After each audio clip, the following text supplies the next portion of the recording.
Assalamualaikum warahmatullahi wabarakatuh. Perkenalkan dengan saya Fathia Rahmayanti.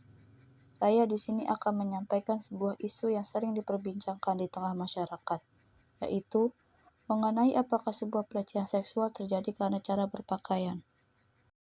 Sebagai orang yang aktif di media sosial, berita tentang pelecehan seksual atau sexual harassment seolah sudah menjadi pemandangan biasa di timeline media sosial. Pelecehan dapat terjadi pada perempuan maupun pria.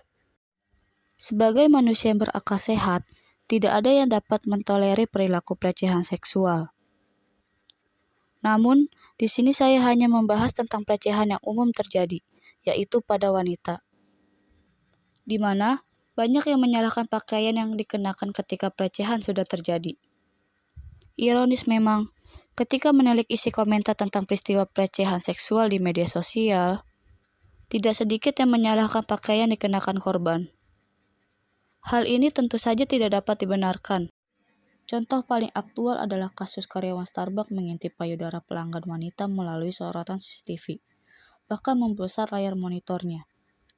Kasus tersebut menjadi viral, namun yang mengherankan tak sedikit orang yang menyalahkan korban karena dianggap berpakaian minim. Survei pelecehan seksual di ruang publik yang dilaksanakan secara nasional pada akhir tahun 2018 selama 16 hari. Dari analisis data survei yang diikuti oleh lebih dari 62.000 orang, koalisi menemukan fakta menarik yang membantah mitos-mitos yang beredar terkait pelecehan seksual.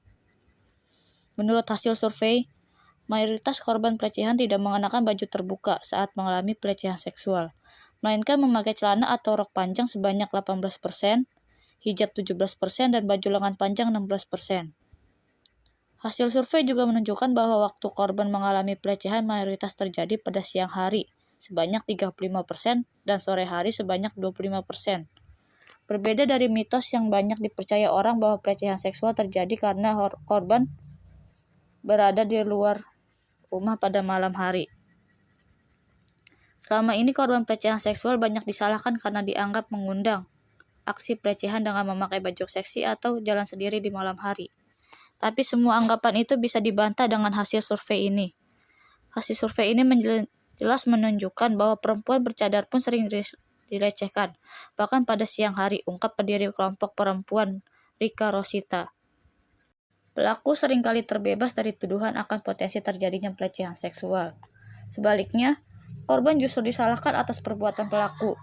Oleh karena itu, mindset yang tepat mengenai kasus seperti ini perlu diubah dan dihapuskan. Korban hanya ingin mengapresiasikan atau merasa nyaman dengan apa yang dikenakan, bukan merupakan simbol izin untuk perayuan. Masyarakat harus open-minded, dengan tidak asal menyalahkan korban atau melindungi perbuatan pelaku. Bagi perempuan maupun laki-laki, sangat dianjurkan untuk dibekali dengan pendidikan seksual agar tidak terjadinya pelecehan seksual. Pada dasarnya, pola pikir yang benar akan mengendalikan perilaku kita pula. Harapannya, agar kita sebagai masyarakat bisa semakin sadar mengenai pelindungan terhadap korban dan menolongnya, kita harus saling mendukung satu sama lain dan tidak menjatuhkan.